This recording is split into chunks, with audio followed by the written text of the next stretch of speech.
Hey yo, what's going on everybody? Welcome back to another video on the channel today. So we are going to Warburton. We are walking the Lilydale to Warburton rail trail, and we're going to do our best, and I'm pretty sure we can. We're going to hit every single station along the way, talk a little bit about the history of the station, what used to be there. We're also going to visit the Carriage Cafe in Seville, have lunch there, enjoy the day, and imagine what this scenic railway would be like if it was in action today. And once again, a massive shout out to Parker's Collection for making my custom jumper, the D3639 steam locomotive, and having the locomotive numbers on the back of the jumper as well. This is my new favorite jumper, love it. If you guys want to make a custom jumper, then hit up Parker's Collection on Instagram at Parkers_collection. All right, so let's get up to Lilydale again. Roll the intro.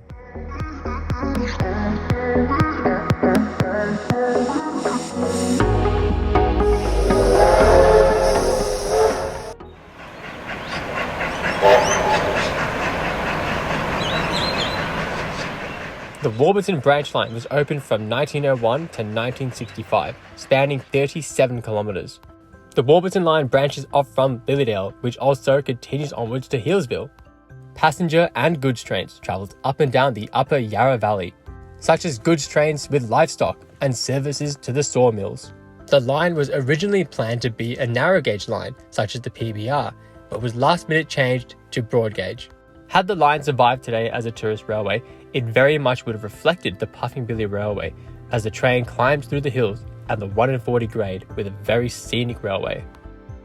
This railway line was always going to look beautiful no matter which day in the year it was. All the stations on the Warburton line opened and closed, with the lines opening and closure as well. You would see D3s and Ks on the line, as well as T classes and also the Walker rail motors travelling the line. It was a great coincidence that I wore my D3 hoodie today, as K166 and D3639 ran the last train to Warburton. The D3 is heavily featured on the rail trail. A reminder of the last train to Warburton. Welcome back to Lilydale station, as we've been here in the previous video exploring the Healesville line, but today, instead of going left to Healesville, we're going right on the Lilydale to Warburton rail trail. The first stop is Mount Evelyn. Let's get going.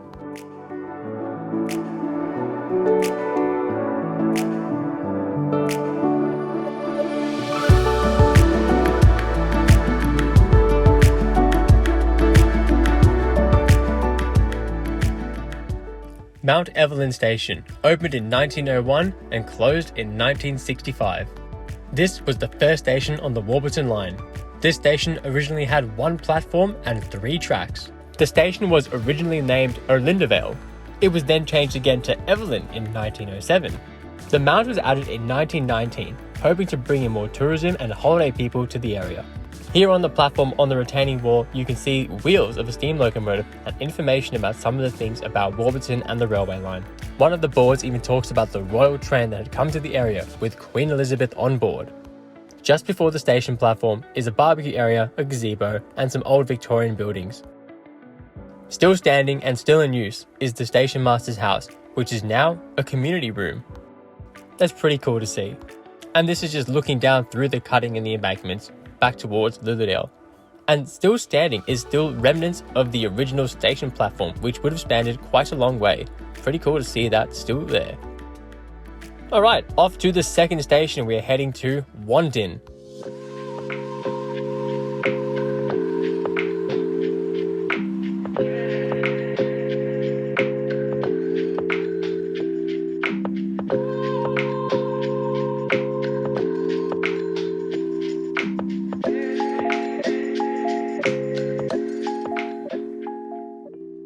This is Wandin Station, the second station on the Warburton line. Wandin Station had one platform and 3 tracks, and the goods shed would have been adjacent to the platform somewhere. All that remains is the station platform and the retaining wall, which has murals of the railway on the front of it. And it has a couple of photos of Wandin Station back in the day in action, looking amazing. It's definitely very surreal looking at those photos and then looking at what I'm looking at now and seeing it as a rail trail. A massive shout out to my man Lucas and the Down the Line YouTube channel for featuring the Wandin station and talking about what is the station master's house, which I thought as well, but I've read in the comment section that this is actually the guard's cottage, which is still standing today. Alright guys, that was Wandin Station, the second stop on the line, and now it's time to head to the third one. We are going to Seville and we're going to see the station there, and we're going to go visit the Carriage Cafe.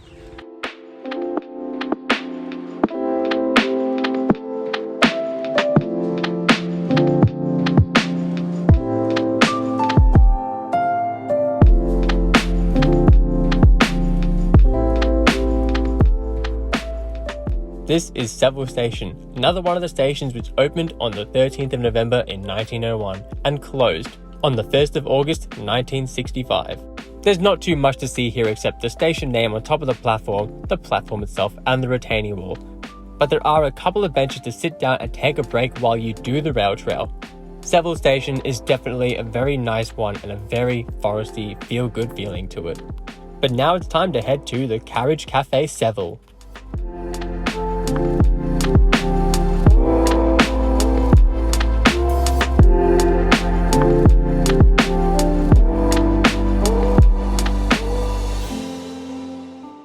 This is the Carriage Cafe Seville, made by the Victorian Railway's Carriage 16BE. It was made in 1910. Originally ran on the Albury to Seymour line, otherwise known as the North East line. Check out my previous video celebrating 150 years of the North East line with the SIHC Railway Group. The carriage was actually repainted red, white and blue to run in South Australia as a tourist train. The carriage was then brought back to Victoria in 2009 and repainted in its original Indian red colour. Then the next year in 2010, the Carriage Cafe opened its doors. To access the Carriage Cafe, there is parking on either side of the rail trail in between where the cafe is located, but you do have to get off and walk a little bit of the trail to get to the cafe, which is pretty cool and interesting as you do have to walk the rail trail to see this, which is pretty cool. The Carriage Cafe is a great little place to be and a great place to have some food with some family and friends. There are some pictures on the wall of the line in service, and you can see the K-Class and the D3 which were pulling the last train to Warburton. And as I said in the intro, you're gonna see the D3 pop up again as it's a very iconic locomotive to be here, as it was the last train to the area, so it definitely remains with the people's hearts. That was the Carriage Cafe. It's now time to move on to the next station, Killara.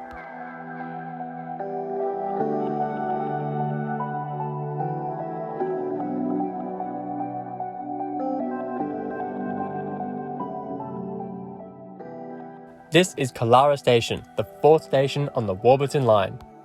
This station had the one platform and two tracks. A bit more of a quiet area on the rail trail, but an interesting one. As you can see here, what's left is a cattle gate, used to transport the livestock into the trains. The cattle gate is still sitting on top of the goods platform, which is still standing strong.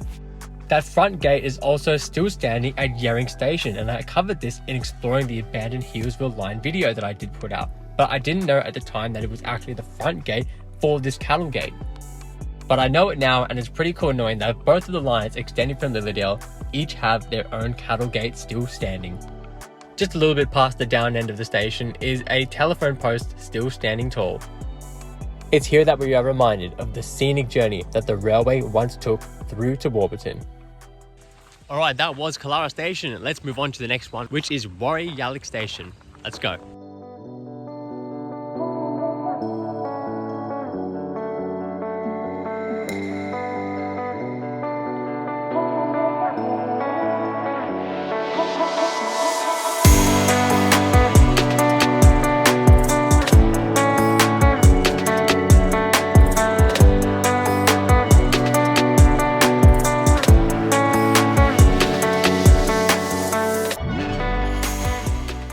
This is Woori Yallock Station, the fifth station on the Warburton line. This station was just one platform and one track. In front of the platform are information boards with history about the area, the railway itself, and the township as well. There's also a Plinth D3, no, it's not a Plinth locomotive, but it's a pretty cool little piece of artwork that's over here. It's a metal D3 639 picture, a reminder that D3 639 was the last train through this station. I told you it's probably going to pop up again in the video. The name Woori Yallock might sound familiar to a few of you as we crossed the Woori Yallock Creek in exploring the abandoned South Gippsland Railway, Part 4. This station has such a scenic backdrop and it's my favourite on the line. Alright, now it's time to head over to the next station. Time to launch ourselves over to Launching Place Station.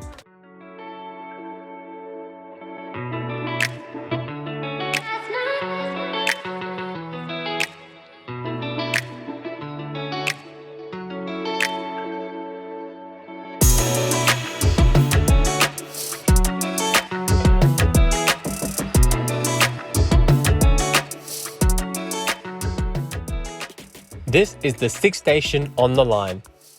This station had one platform and one track. The railway station here at Launching Place gets pretty close to the main road. Would have made for some epic driving side-by-side shots with the train. The only remnants I can see here at Launching Place are these pillars coming out of the ground, which would have been for the original station platform. Although these seem to be on the inside of the track, the railway line shows that the platform was on the outside. So the rail trail would have just been adjusted to suit the pedestrian access a little bit more than follow the exact alignment. Something interesting were the two properties that had to cross the railway line to get to their house. Well, that was Launching Place Station. Time to head to the next one, Yarra Junction Station.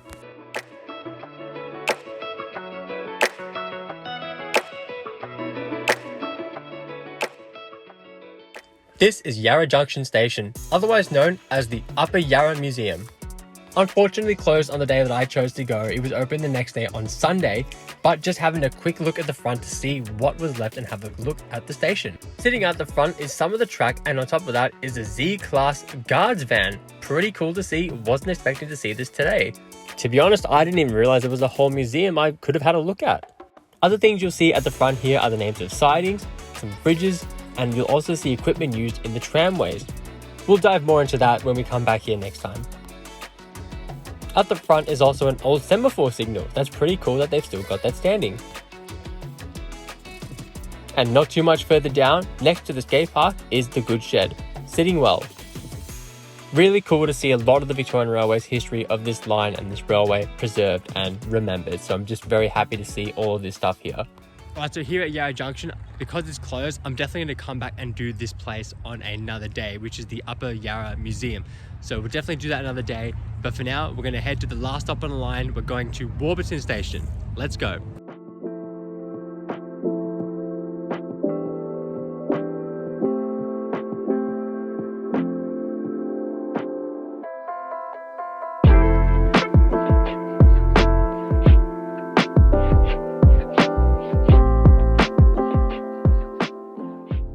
Welcome to the end of the line. This is Warburton Station, the last stop on the Warburton line, 72 kilometers east of Melbourne. The station was a single platform and 3 tracks. The platform's retaining wall is still intact and has murals painted on it to show us reminders and history of the area and the railway itself, including the D3 and K class, pulling the last train to the area, and showing the K going through the turntable and the crossing which would have taken you to the La siding, and murals of the tramways which serve the logging industries. This is also the end of the rail trail, but it's not the end of the video for us, as we are going to trek down to the La siding and check out the turntable.